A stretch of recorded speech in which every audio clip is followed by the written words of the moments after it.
আব্বা, আমার 1 বছরের মাল খাওয়ার টাকা দাও, 12,000 টাকা দাও, না কিন্তু একদম মেরে ফেল দেবো। তুই কি পাগল হয়েছিস? আমি একজন পুলিশ অফিসার, আর তুই পুলিশ অফিসারের ছেলে হয়ে নেশা করবি তুই?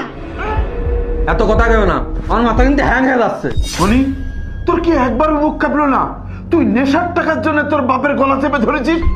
এই হাত দিয়ে জানিস, এই হাত দিয়ে কত নেশাখোরকে আমি সাইজ করেছি। আব্বা, আমার মাথা কিন্তু হ্যাং হয়ে যাচ্ছে। এত জ্ঞানের কথা কেউ না। টাকা দাও, টাকা দাও, নেশা করবো, টাকা দাও। শোন বাজার, শোন, আমার গলা ছাড়। তোর 2 বছরের নেশা করার টাকা দেবো, তবে একটা শর্ত আছে। শর্ত? কি শর্ত? আমি কিন্তু কোনো পড়াশোনা করতে পারবো না, কোনো কাজ বাজু করতে পারবো না। না না, আগে শোন, তুই যদি 41 দিন 5 ওয়াক্ত নামাজ পড়তে পারিস এবং যদি কোনো কাজা না যায়, তাহলে তোর 1 বছর না 2 বছরের নেশা করা টাকা দেবো। রাজি? এই সামান্য কাজ, এ তো কোনো ব্যাপারই না। তুমি টাকা রেডি রাখো, আমি 41 দিন পরে এসে টাকা নিয়ে যাবো। আল্লাহ মাহবুব, তুমি আমার ছেলেটাকে হেদায়েত করো আল্লাহ। স্যার, স্যার, আপনাকে দেখে মনে হচ্ছে আপনি কোনো একটা বিষয় নিয়ে খুব টেনশন করছেন। কিছু হয়েছে নাকি স্যার? আচ্ছা আকিব, তুমি বলো তো, আমার জীবনে আমি কারো কাছ থেকে 1 টাকা ঘুষ খাইনি। আজকে আমার ছেলে এইভাবে বিপথে চলে গেল কেন বলো তো? সবকিছুই আল্লাহর পরীক্ষা। স্যার, ধৈর্য ধারণ করুন, দেখেন আল্লাহ কতদূর কি করে। আমি আজকে ডিপার্টমেন্টের সফল অফিসার হলেও আমি আমার পরিবারে ব্যর্থ একজন পিতা হয়ে গেলাম।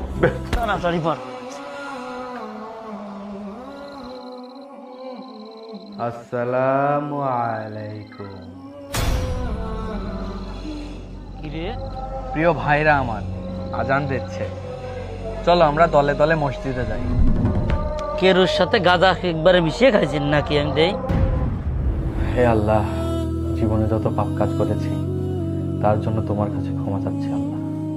হে আল্লাহ, তুমি আমাকে হেদায়েত দান করো। এনে মনি, তোর 2 বছরের নেশা করার টাকা নেই। থাক আব্বু, এই টাকা আমার লাগবে না। হ্যাঁ বলিস কি? টাকা তোর লাগবে না কেন? তুই 2 বছরের নেশা করার টাকা চাইছিলি আমার কাছে, নিবি না?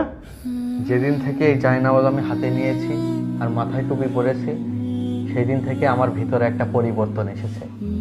সেই পরিবর্তনের নাম আল্লাহর ভালোবাসা।